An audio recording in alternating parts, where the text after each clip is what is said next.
Highway पे highway पे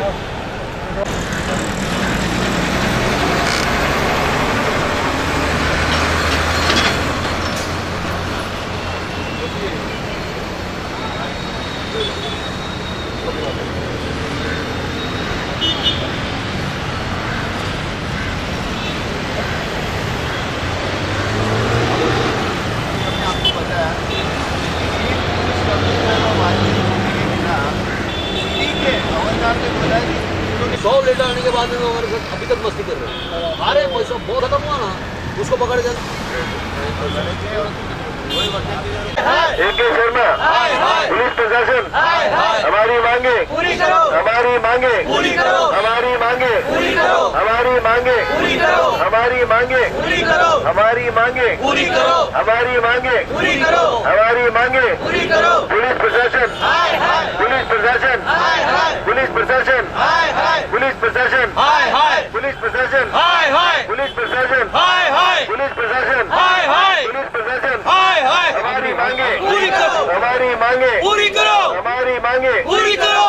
jail में भ्रष्टाचारी, जेल में एक जलेबी तेल में भ्रष्टाचारी, जेल में एक जलेबी तेल में भ्रष्टाचारी, जेल में एक जलेबी तेल में भ्रष्टाचारी, जेल में एक जलेबी तेल में भ्रष्टाचारी, जेल में एक जलेबी तेल में भ्रष्टाचारी, जेल में एक जलेबी तेल में भ्रष्टाचारी, जेल में। पुलिस प्रशासन, पुलिस प्रशासन, पुलिस प्रशासन, पुलिस प्रशासन, जेल में डालो, बेस्ट पुलिस को जेल में डालो, हमको न्याय चाहिए, हमको न्याय चाहिए। पुलिस हमारे रक्षक है कि भक्षक है? भक्षक है, पुलिस हमारे रक्षक है कि भक्षक है? भक्षक है। आते हैं क्योंकि हमने बोला हमारे सभी भाइयों को, दोस्तों को कि अपना व्यापार करें और ये आंदोलन तो ऐसे ही चलता रहेगा साथ में। ये भी एक चीटिंग कंपनी के भुगतोगी है। यहाँ पर कई लोग आए हुए हैं। एक माता जी है जो 80 साल से ज्यादा वय की है, मिसेस मोहिनी कामिनी, हमारी माता जी के सम्मान है। पुलिस ने जब उनकी शिकायत लेके गए तो इन्हीं को जेल में डाल दिया गया। यहाँ ऐसा पुलिस का तंत्र है। यहाँ पर कुछ लोग बैठे हैं जैसे अंकुर और ये रघुवेंद्र, ये बेचारे इनके माँ बापों ने नौकरी के लिए यहाँ भेजा था, 2-2 लाख रुपए लेके शिपिंग में जाने के लिए इनको भेजा था। कुछ लोगों ने चीट किया तो पुलिस ने एक्शन के बजाय गुनहगारों को सपोर्ट करके उन्हीं को वहां से पुलिस स्टेशन से भगा दिया। कुछ लोग यहाँ पर पासपोर्ट के लिए आए हैं, बाहर जाना था। इतना बड़ा भ्रष्टाचार का जो जाल चला रखा है और सूत्र बताते हैं कि 90 से ज्यादा केसों में पुलिस की भी भागीदारी होती है। तो फिर आज एक एक न्यूज़पेपर उसके अंदर खबर आई है कि लगभग एक ज्वेलर से 1.5 करोड़ रुपया लूट लिया गया और निकला कौन उसके अंदर? 2 पुलिस कांस्टेबल, ये खाकी वर्दीधारी निकले। तो आज जो इस पुलिस का ये जो आतंक चल रहा है नई मुंबई के अंदर, अब एक समय आ चुका जिस प्रकार अंग्रेजों के समय हमने लड़ाई लड़ी, अब इस पुलिस के इस आतंक के खिलाफ अपने को एक जंग लड़ना है। दोस्तों, इनके खिलाफ कोई आवाज नहीं उठाता है क्योंकि एक लोगों के अंदर मन में भय है, डर है कि मारेंगे। आपको मैं बता दूं 1947 के बाद में जब कानून बना था, वही अंग्रेजों की कानून आज भी लागू है। अंग्रेजों ने एक कानून बनाया था हिंदुस्तानियों को मारने के लिए कि right to offence but right to defence नहीं दिया गया था। आज वही कानून है। ये पुलिस डंडा लेकर के सबको मारती है, लेकिन आप रोकोगे तो सरकारी काम में विघ्न का आपके ऊपर चार्ज लगा दिया जाता है और ऐसी पुलिस के ऊपर सेम है और किस प्रकार का तंत्र है। दोस्तों, आप जितने आप यहाँ पर ग्रसित आए हो, आप बताओ कि आपको न्याय मिला है? कभी पुलिस के अंदर गए हो? नहीं। क्या आपको कभी न्याय मिला है? नहीं। और जब जाते हैं और इसी प्रकार और इसके अंदर मैं बताऊं, इस प्रकार के युवाओं का जो भविष्य खत्म कर दिया जाता है। क्या ये बच्चों आज जो इनके माँ बापों ने उनकी हार्ड कमाई का पैसा इनको दिया था कि मेरा बच्चा का करियर बनेगा, और यही करियर का पैसा इन भ्रष्ट पुलिस अधिकारी के पास पहुंच जाता है, तो माँ की आत्मा से बड़ी बददुआ निकलेगी और साथ में ये माँ सोचती होगी ये कैसा मेरा देश है, इससे अच्छा तो हम अंग्रेजों के शासन में ही सुखी थे क्योंकि वहाँ थोड़ा तो न्याय मिलता था। यहाँ तो संपूर्ण न्याय व्यवस्था ही खराब कर दी इन भ्रष्ट अधिकारियों ने। तो इस ऐसा जो आज माहौल बन चुका है इस नई मुंबई के अंदर, और सबसे ज्यादा जो एलिगेशन की कड़ी जाती है जब कमिश्नर की ओर ही जाए, तो एक बड़ा खतरनाक माहौल आज यहाँ पर हो चुका है। हम आपको बताएं कि यहाँ पर एक पुलिस कांस्टेबल जब ये गवाही देता है कोर्ट के अंदर कि मेरे सीनियर ने 1 करोड़ रुपए की लांच ली और वो अफाडेविट पे देता है और वो लांच का हिस्सा कमिश्नर तक गया, तब कैसा लगता होगा देशवासियों को कि किस प्रकार से इस अधिकारी से न्याय की उम्मीद करें। आज हमें धरना दे रहे हैं कमिश्नर के सामने। दोस्तों, क्या लग रहा है कि जो भ्रष्ट कमिश्नर है वो हमारे वाकई न्याय देगा? बिल्कुल नहीं देगा। अंदर जाना ताना सुना जा रहा है कि विनोद गंगवाल और के कुमार को कौन सी घड़ी उठा करके अंदर डाल दे और सड़ा कर मारे। जिस प्रकार ये माता जी कामिनी इनको डाल दिया गया था जेल के अंदर, ये कैलकुलेशन चालू है, स्टेटिक्स चालू है कि इन दोनों को कब अंदर डाले और कब चढ़ाया जाए। तो एक डेफिनेटली आज इस पूरे ट्रस्ट सिस्टम के खिलाफ एक आवाज उठाने की जरूरत आज पड़ी है मेरे दोस्तों। मीडिया के लोगों से भी मैं एक्चुअली रिक्वेस्ट करूंगा कि इस प्रकार के इशू को आज स्वतंत्रता के बाद में पहला आंदोलन है कि जहां पर एक पुलिस कमिश्नर के खिलाफ, एक पूरे तंत्र के खिलाफ कुछ लोग ऑपोजिशन पे बैठे हुए हैं। और मैं चाहूंगा आज इन लोगों ने जनता को इतना सताया है कि जनता बेचारी सिर्फ इतनी महंगाई होगी है, पेट के ऊपर कुछ सोचने नहीं है, उनका दिमाग काम नहीं कर रहा है, वरना ऐसा कोई वाक्य नहीं था। आज के इस आंदोलन के अंदर लाखों लोग होने चाहिए थे, लेकिन 400-500 जो लोग आते हैं ये भी अपने आप में बड़े दुख की बात है। दोस्तों, हम चाहते हैं जिस प्रकार 1855 के अंदर एक स्वतंत्र संग्राम लड़ा गया था, walk and walk, talk and talk, इस मूवमेंट को आप आगे से आगे बढ़ाएं और इन भ्रष्ट अधिकारी के जो कारनामे एकदम चारों तरफ बढ़ाएं, तभी इन लोगों को एक सबक आएगा। नहीं तो ये आंदोलन दबाने की इनकी जो नीति है, जो दमन नीति थी अंग्रेजों की, आज वही नीति आज यहाँ पर लागू कर रहे हैं मेरे दोस्तों। हम चाहते, हम ये नहीं करेंगे भ्रष्ट के सारे अधिकारी भ्रष्ट है, तो अगर जो भ्रष्ट अधिकारी है इनके खिलाफ में कार्रवाई की गई तो वो दिन दूर नहीं जब ये लोग वाकई ये सेवक होते हैं और सेवक को अपने सेवक के रूप में आना पड़ेगा। और आज जो मालिकों की जो हालत कर दी है, ये जनता इनकी मालिक है मेरे दोस्तों, इनको इनका काम करना चाहिए। लेकिन नई मुंबई एक ऐसा शहर है जहाँ न तो एफआईआर दर्ज होती है भी है तो खाना पूर्ति के लिए होती है और शिकायतकर्ता को जेल के अंदर डाल दिया जाता है। इसका तो मैं कहता हूँ इसी के साथ के अंदर कुछ उद्गार है, कमलेश जी श्रीवास्तव बताएंगे। और ये अपना हमारा जो मूवमेंट हम आपको वादा करते हैं, जब तक हमारी जान में जान है, क्योंकि ये आमरण उपोषण है मेरे दोस्तों, और हम इसको लड़ते जाएंगे और हम इधर ही बैठे रहेंगे। और हमेशा आपको जब तक हमारी मांगे नहीं पूरी कर दी जाती, हमने एक मांग रखी थी इन अधिकारियों को सस्पेंड के साथ में जो भी शिकायत करता जाए पुलिस के अंदर, वो जाकर के वीडियो फुटेज के अंदर शिकायत दर्ज होनी चाहिए। और शिकायत करता जाए तो उनको वीडियो फुटेज ले जाओ तो भ्रष्टाचार का रोल ही समाप्त हो जाता है, क्योंकि जाकर के अधिकारी की जिम्मेदारी हो जाएगी कि वीडियो में रिकॉर्ड है, आप ना नहीं कर सकते। सुप्रीम कोर्ट की गाइडलाइंस के तहत ये जो एफआईआर दर्ज करना एक मस्ट है। जब जिस दिन आपको ये मस्ट हो जाएगा, ये करेंगे। अगर वीडियो फुटेज हो जाएगा तो इनको करना ही पड़ेगा मेरे दोस्तों। इसके लिए कहता हूँ बस आपका सहयोग चाहिए। और जिस तरह वॉक एंड टॉक की नीति के ऊपर आप इस सारे संदेश को आगे से आगे तक और बताइए सारे लोगों को कि अगर आज आप नहीं जाएंगे तो ये आज के जो हिंदुस्तानी अंग्रेज है इसी तरीके से अपने को मारेंगे, इसी तरह के पांव पे डंडे लगाएंगे और इसी तरह से दमन करते रहेंगे। तो इन डंडों की राजनीति से दूर जाए और इनको हम एक संदेश दें कि अब अगर आप अपने सेवक के रूप में सेवक ही रही है तो वही अच्छे है, वरना आप जनता जाग चुकी है और जनता का जगाने का जिम्मेदारी कौन से सिटीजन फोरम ने ली है आप सबके माध्यम से, और हम इसको वाकई आगे ले जाएंगे। ये सारी मुहिम की जानकारी हमने 15 दिन पहले भारत के प्रेसिडेंट ऑफ इंडिया की वेबसाइट उनकी ईमेल पे दी है, प्राइम मिनिस्टर को दी है, चीफ मिनिस्टर ऑफ महाराष्ट्र को दी है, चीफ सेक्रेटरी को दी है, director general of police Maharashtra को दी है, होम मिनिस्टर को दी है, होम सेक्रेटरी को दी है, यहाँ के कमिश्नर को दी है, क्राइम डीसीपी को दी है, डीसीपी जोन 1 को दी है, डीसीपी जोन 2 को दी है, ऑल एसपीस को दी है। और ऐसा कोई सिस्टम, ऐसा कोई जगह नहीं दी होगा वहां दी है। और साथ ही साथ में 1015 पत्रकारों की मेल आईडी के ऊपर हमने भेजी है। कोई पत्रकार ये नहीं कर सकता कि हमने नहीं मिली है।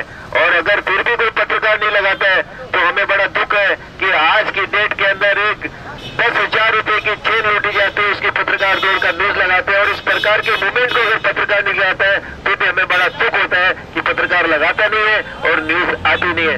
और हम उनके लिए भी थैंकफुल है जो पत्रकार लगाते हैं। हमें अच्छा लगता है कुछ है पत्रकार, लेकिन अब मीडिया को भी आगाह करना पड़ेगा कि कम से कम इस प्रकार के मुद्दे, क्योंकि इस प्रकार के मुद्दे जो है राष्ट्रहित के मुद्दे हैं, दमनकारी नीतियों के विरोध के मुद्दे हैं, इनको एकदम एग्रेसिव रूप से दिखाए, क्योंकि जो अंग्रेजों ने दमन किया था उससे ज्यादा दमन आज ये लोग कर रहे हैं। तो ये पूरे इश्यूज को उठाया जाना चाहिए और जो लोग ग्रसित है डिपार्टमेंट से उनको आना चाहिए, नहीं तो जिस दिन आपके ऊपर वो अटैक करेगी पुलिस, आपको दुख करेगी, उस दिन आपके साथ में कोई नहीं आएगा मेरे दोस्तों, और अकेले में आप दम घोट घोट के रह जाओगे। तो मेरी सबसे विनती है कि आपके साथ भी अगर पुलिस ने अन्याय किया है तो आप आए, आंदोलन करें, यहाँ नहीं अपने हर जगह से करें। आप कमिश्नर को जाके लेटर लिखे, डीजीपीएस को लिखे, चीफ सेक्रेटरी को मेल लिखे कि भाई उपोषण पे चौथा दिन है, वो आदमी का आपने क्या किया और ये आंदोलन का क्या किया। मुझे मेरी दोस्तों नहीं, क्योंकि ये जितने मुद्दे हैं इसमें हमारा एक भी मुद्दा नहीं है,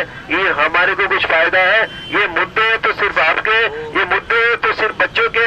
ये कौन से सिटीजन फोरम हमेशा इस प्रकार के मुद्दे उठाता रहता है? ये सबके मुद्दे हैं, जनता के मुद्दे हैं, क्योंकि हमें हमारे मुद्दे नहीं उठाए, हमारे पर्सनल के लिए हम नहीं लड़ रहे हैं। आज ये ज्वेलर्स जो आए हैं, आज इनका 1.5 करोड़ रुपया लूट गया, किसने लूटा? पुलिस वालों ने। तो ये मुद्दे सबके हैं मेरे दोस्तों, और सबको आना पड़ेगा। और ये जो भय है एक जनता के मन से, ये निकाला जाना जरूरी है, वरना जिस प्रकार अंग्रेज हालत करते थे भारतीयों को चलने में, सेम हालत आज वही माहौल बनने में ज्यादा समय नहीं लगेगा। हमारे कुमार साहब बताएंगे। हमारे पास पुलिस के ही उड़न पुलिस में पोस्टेड 2 हवलदार हमारे पास आए जी, और उन्होंने बताया हमको कि हमारे सीनियर ने चंदन के केस में एक्यूज को नहीं पकड़ने के लिए 1 करोड़ रुपए का डिमांड किया है, जिसमें 75 लाख उनको एक लॉट में मिल गया और उसकी पूरी डिटेल दी है उसने। और उसका उन लोगों ने पहले तो अरेस्ट करने के लिए उन लोगों ने रेलवे की टिकट कटाई थी कि एक्यूज दिल्ली से बिलोंग करते थे, लेकिन बाद में जब पैसे का लॉट आ गया तो वो टिकट कैंसिल कर दिया गया, इनको जाने का वहाँ पर कैंसिल कर दिया गया। इन सारी चीज़ों ने उन्होंने लिख के दिया हम लोगों को। उसके बाद हम लोगों ने डीजी को, गृह मंत्री को और कमिश्नर को लिखा। डीजी ने फाइल इंक्वायरी के लिए दूसरे कमिश्नरेट को भेज दिया, डीसीपी जोन पनवेल जोन को भेज दिया। पनवेल जोन ने अपनी इंक्वायरी जबकि वापस चालू की तो उनके मुंडे ने जो अपनी इंक्वायरी में लिखा था कि सिर्फ हमको चंदन तस्कर का ड्राइवर मिला है, बाकी कोई नहीं मिला, और बाकी माल बरामद हुई वेयर हाउस से और ड्राइवर मिला ना। वेयर हाउस वाले को उन्होंने कोई कार्रवाई की, और जब उड़न के पनवेल के जो जोन के एसीपी ने जब इंक्वायरी की तो उनको ड्राइवर छोड़ के बाकी सारे एक्यूज मिल गए। उन्होंने कहा कि जस्ट रिवर्स इंक्वायरी हुई है मेरी, हमको ड्राइवर छोड़ के बाकी हर कोई मिल गया है। और उन लोगों ने जो स्टेटमेंट दिया उस स्टेटमेंट से क्लियर हो गया कि उन्होंने 1 करोड़ रुपया लिया है, 25 लाख बाद में लिया। और आपको जान के आश्चर्य की बात होगी, जब हम लोगों ने इनकी शिकायत सीपी साहब से की तो सीपी साहब ने कहा कि मुझे ये मालूम है, और मालूम होने के 15 दिन बाद तक उन्होंने कोई कार्रवाई नहीं की।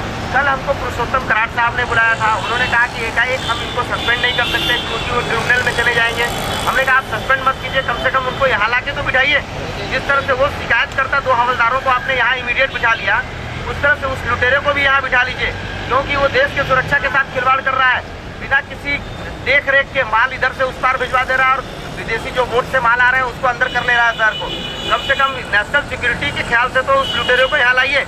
लेकिन हमारे कमिश्नर साहब को पैसे की इतनी भूख पड़ी हुई है, क्योंकि उनका रिटायरमेंट आ गया है, उनको लूट के माल बनाना है, अपने बाल बच्चों की शादी करनी है, अपने घर बनाने हैं, इसीलिए वो नवी मुंबई में विराज हुए हम नवी मुंबईकर को लूटने के लिए। ऐसे लुटेरे सीपी को इमीडिएट हटाना चाहिए। हम सभी नवी मुंबईकर का दुर्भाग्य है कि ऐसा सीपी हमको मिला।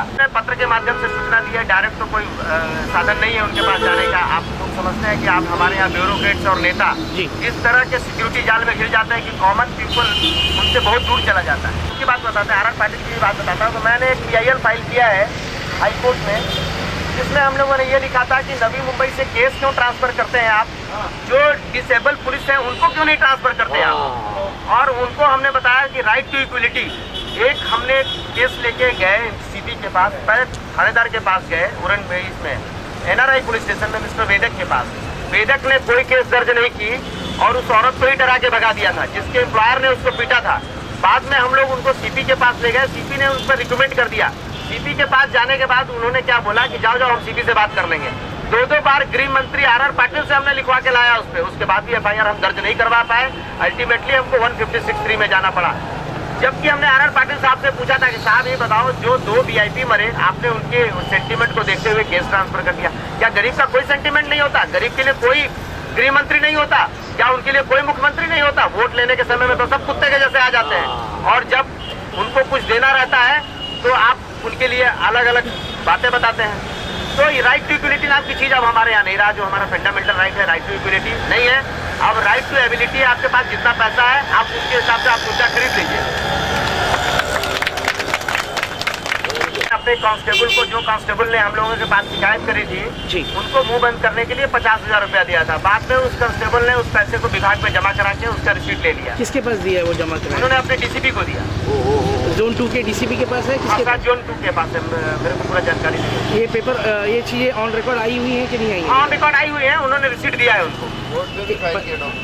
डॉक्टर, इस समय आप देखेंगे कि नवी मुंबई के अंदर कुछ लोग अपनी मांगे, अपनी तकलीफ़ें लेके सीपी के ऑफिस की तरफ जा रहे हैं। यहाँ एक 70 साल की एक बुजुर्ग महिला अपनी आवाज़ लेने के लिए सीपी के पास जा रही है, और ऐसे कुछ लोग और भी हैं जो नवी मुंबई में पुलिस की कार्रवाई से नाखुश होकर आज सीपी ऑफिस की तरफ बढ़ते हुए जा रहे हैं। आप देखेंगे जबकि ये पब्लिक जो आ रही है, ये आम फाइट फॉर राइट्स के लिए अपनी मांगे लेके सीपी के ऑफिस की तरफ बढ़ते हुए जा रहे हैं। इनका मानना है कि नवी मुंबई के पुलिस प्रशासन जो टोटली कोलैप्स हो चुका है, आज ये अपनी मांगे लेके सीपी ऑफिस जा रहे हैं, इसी एक उम्मीद से कि शायद यहाँ पर इनकी सुनवाई हो। मैं सुशील से न्यूज़ 129 से आपके लिए रिपोर्ट पेश कर रहा हूँ।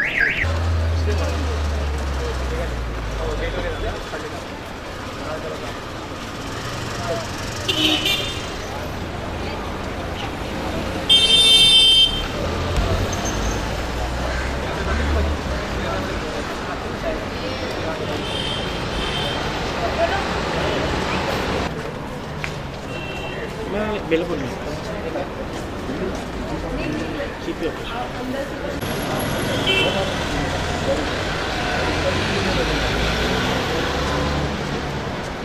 लोग बोलते हैं जैसे तुम 40 लाख में दुकान लेते हो, हमने 40 लाख रुपया देके पोस्टिंग लिया है, तो हम धंधा करेगा कि तुम्हारा सेवा करेगा? अभी इसको नौकरी पे लगाया है, धंधा करने के लिए लगाया है कि सेवा करने के लिए लगाया है? तो फिर नौकरी के लिए पकड़ते हो? तो फिर तुम भी दुकान खोलो ना। हम लोग को मारने की दुकान क्यों खोल रहे हो?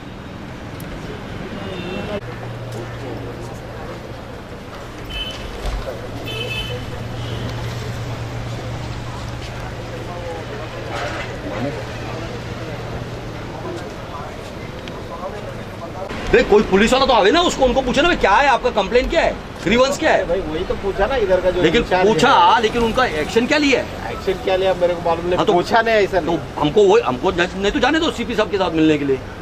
हम कोई नारा नहीं लगाएंगे, अंदर कुछ बात नहीं करेंगे, उनको खाली ये बोलेंगे कि भाई जो पब्लिक के लिए फाइट कर रहा है, 4 दिनों से 2 आदमी भूखे बैठे हैं, उनको क्या आप बात भी नहीं करेंगे क्या? पुलिस डिपार्टमेंट बात करेंगे, उन्होंने क्या कंप्लेंट ग्रीवेंसेस लिखा हुआ है? हाँ ठीक है, तो हम लोग वेट कर रहे हैं, आपने पूछा तो इसलिए मैं जवाब दे रहा हूँ। हम सबके ऊपर अत्याचार हुआ है। ये 80 साल की अम्मा देखते हैं, इसको जेल में डाला है वाशी पुलिस ने और उसको प्रमोशन दिया है। खुद भी एक फ्रीडम फाइटर की वीडियो है। हाँ, उसको 26 जनवरी में हमको अंदर डाला है जेल में। क्या इनाम दिया है? और नहीं, महात्मा गांधी के साथ जेल में गए थे मेरे पिताजी, और हमको जेल में डाला है 26 जनवरी को। अच्छा, ये कब दिया हमको, कब? तो वो पुलिस वाले को प्रमोशन दिया है, डीजीपी ने हमको लेटर दिया है, उसके ऊपर कार्रवाई करेगा। 4 पुलिस वाले अभी तक नहीं किया है, 6 महीने हो गया है। तो क्या हम लोग घर पे सो जाए क्या? पुलिस वाले जो तारीख पे तारीख दे रहे हैं, बोलना मतलब कोई भी चीज़ का रीजन आना चाहिए ना सर। अभी आदमी को तकलीफ हुई तभी पुलिस चौकी जाते हैं अपनी फरियाद लेके। अभी आप लोग हमारी सुरक्षा के लिए थे, हम लोग आप लोग के पास नहीं जाएंगे तो किसके पास? उसका कोई रीजन ही नहीं। कोर्ट में जाओ। 110 पासपोर्ट है सनपड़ा में, वो लेने के लिए भी रेडी नहीं थे, लेने भी तैयार नहीं है, ना वो ऑफिस खोले, ना उसके दुकान की तरफ रेड मारे, ना कुछ करे। अभी अगर हम लोग खोलते हैं तो उसके ऊपर हमारे ऊपर केस होता है कि तुम लोग कानून हाथ में लिए। जब कानून वालों के पास जाते हैं तो कानून वालों का फर्ज होता है ना वो चीज़ को आप खोल के बताओ। तो पासपोर्ट इनकेस अगर वो कुछ चीज़ में फंसा देते हैं, हम लोग तो केस में फिट हो जाएंगे ना सर। और एक जन से डायमंड, उसमें पुलिस वाले शामिल होते हैं। इधर उन लोग को मदद मिलती है, गरीब लोग को मदद नहीं करते हैं पुलिस। अभी हमारी मदद के लिए कोई आ रहे तो मैडम ही आ रहे थे, जब बुलाएंगे तब आ जाए। 79 वाशी, हाँ 101 मौली। तो हमारे ऊपर एक्शन नहीं है क्या? एक मिनट, अभी कौन जाना चाहता है उनको तो आपको तो बोलना नहीं, एक मिनट, मैं पूछूं एक सवाल, मैं दे रहा हूँ एड्रेस, मैं पूछूं एक सवाल, आप मुझे पहले उत्तर दीजिए।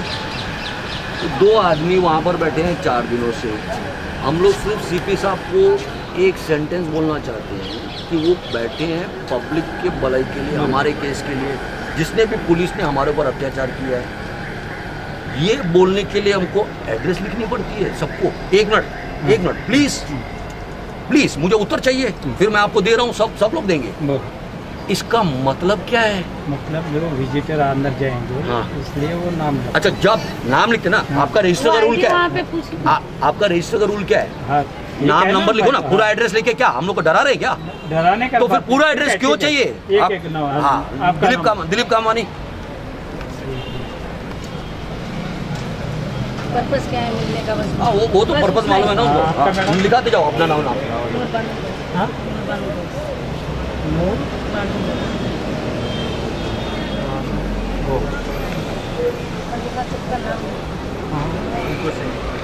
अंकुर सिंह।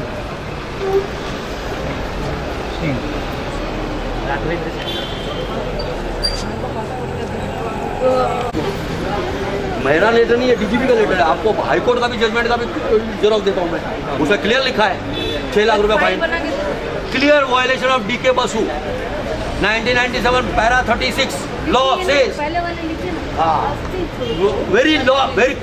आज जो डीके बसु का कानून है वो इनका हर एक पुलिस स्टेशन में लगा रहता है, और हर एक पुलिस वाले को नोटिस और ट्रेनिंग में सिखाया जाता है कि किसी को भी गिरफ्तार करेगा तो गैर कानूनी गिरफ्तार करेगा तो तुम्हारे ऊपर ये सजा है। क्या 2 सजा सुप्रीम कोर्ट ने 1997 से डिक्लेयर कर रखी है कि भाई पहले तो उसके ऊपर डिपार्टमेंट इलेक्शन हो, और दूसरा सुप्रीम कोर्ट का कंटेम्प्ट का केस हाई कोर्ट में चलना चाहिए। तो ये दोनों क्यों नहीं चल रहा है? हमको 6 लाख रुपया नहीं चाहिए। आपका कौन आ रहा है क्या? 6 लोगों को ये सब। हाँ, चलिए 6 लोग। हाँ, ठीक है। हाँ, आप आए लोग, आप बोलो आएंगे। हाँ, आप बोलो बताओ। आप जैसे देख रहे थे इस समय सीपी ऑफिस में ये जो महिला जा रही है, एक 70 साल की बुजुर्ग महिला इस समय सीपी ऑफिस में जा रही है सीपी साहब को मिलने के लिए। कुछ देर पहले उन्हें रुकाया गया और उसके बाद में परमिशन लेके उन्हें अंदर छोड़ा गया। उत्तर तो दो ना राइटिंग में। उनको खाली वो चाहिए एक्शन क्या ले रहे हैं। इनको तो ये बोला गया कि कुछ तो है जो गवर्नमेंट के हाथ में है, और कुछ ये आरटीआई मास्टर है तो आरटीआई में भी मार के मंगा सकता है कुछ भी जो चीज चाहिए। और वो बोल रहे हैं कि भाई नहीं, वो बोल रहे हैं राइटिंग में देंगे कि नहीं देंगे वो हम सोचेंगे। विनोद गंगवार जी का ईगो है। बोला ईगो की कोई बात नहीं है, वो अपने लिए बैठे क्या? वो अकेले के लिए थोड़ी कर, हमारे लिए बैठे, गरीबों के लिए बैठे। वो बोले हमने हमारे पुलिस वाले को भेजे थे इनके पास में, तो सर ने बोले कि भेजने से कुछ नहीं होता, आप राइटिंग में लिखिए। हाँ, मैं बोला राइटिंग में दो ना लिखिए। वो अभी जो बैठे वो अपने पर्सनल मैटर के लिए नहीं बैठे थे, सबके लिए बैठे मीडिया सब रिकॉर्डिंग कर रही है, शूटिंग कर रही है, पूरा टीवी पे आएगा, पेपर में आएगा। मैं बोला कमिश्नर से बात हो रही है, कमिश्नर से बात हो रही है। हाँ, प्रेशर जाएगा, वो पब्लिक भी गई, मीडिया भी पहुंच गई।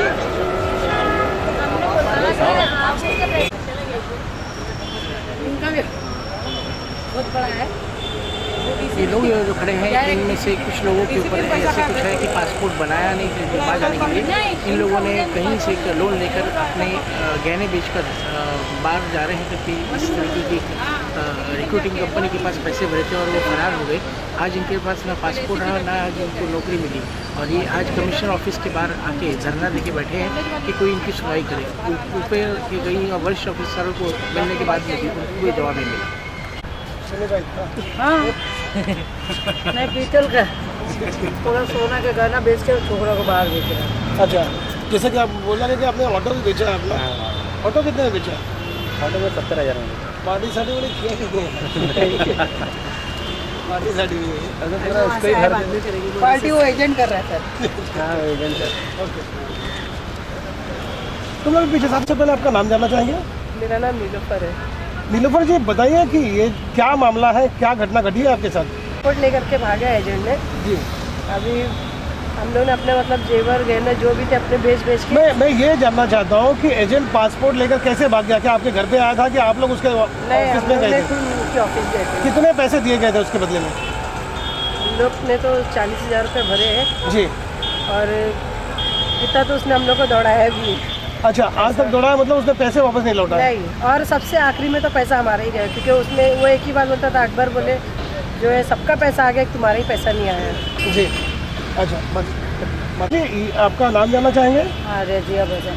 अच्छा ये बताएं कि आपके साथ क्या हुआ है? हमारे साथ में भी हमें पूरा अपना गहना, एक रिक्शा था वो बेच के बेटा को बाहर भेज रहा था जी। हमारा पूरा पैसा भी गया और पासपोर्ट भी गया, एजेंट लेके भाग गया। एजेंट कितने रुपए लेकर भागा ये बताएं? 105 आदमी का लेके गया। नहीं आपका कितना गया? हमारा 50,000 लेके गया। आपका 50,000 लेकर गया था। कौन था वो दलाल, कहाँ पर उसकी ऑफिस थी? उधर वासी में है जी। तो क्या इस बात की आपने शिकायत दिखाई पुलिस थाने में? हाँ, पुलिस वाले के पास गया, पुलिस वाले कोई क्या बोलता है पुलिस वाला? बोलता हमसे पूछ के दिया क्या। अच्छा, मतलब अगर किसी को पैसा देना हो विदेश जाने के लिए तो पहले पुलिस को पूछे? पुलिस को पूछना। जी ओके, शुक्रिया। मेरा नाम अकबर शेख। अकबर जी ये बता कहाँ रहते हैं आप? गोवंडी शिवाजी नगर। गोवंडी शिवाजी नगर। तो आपके साथ क्या घटना घटी है बताएं? सर ये बाहर के नाम पे हमको ठगा गया है। अब मतलब कैसे? कोई विज्ञापन देखा था पेपर में आपने या किसी ने बोला था आपको? सर ये हमारे एरिया में काफ़ी लोग वहाँ जाने लगे, कुछ ब्रोकर लोग जाने लगे, कुछ आम आदमी जाने लगे, तो मैं भी चला गया सर। जी।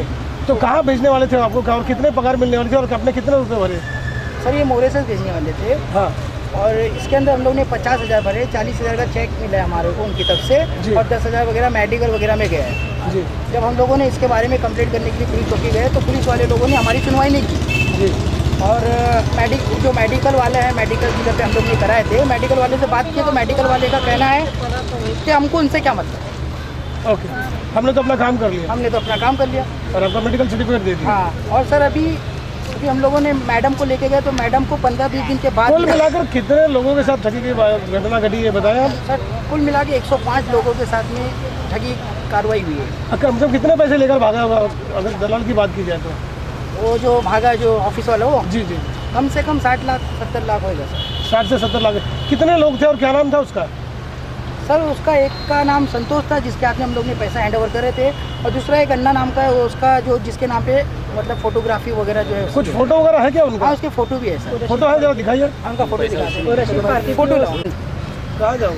व्हाट्सएप में दे देती हूँ। 40,000 रुपये कैश लिया गया, 3,000 मेडिकल के लिए दौड़ाया। 50,000। कहाँ रहते तुम? मैं गोंडी में रहता हूँ, देवनार कॉलोनी। कौन से काम में जा रहे हो? ये मॉर्सल मछली पैकिंग के काम में हेल्पर में जाना सर। तुम पुलिस स्टेशन में कभी काम किए हो?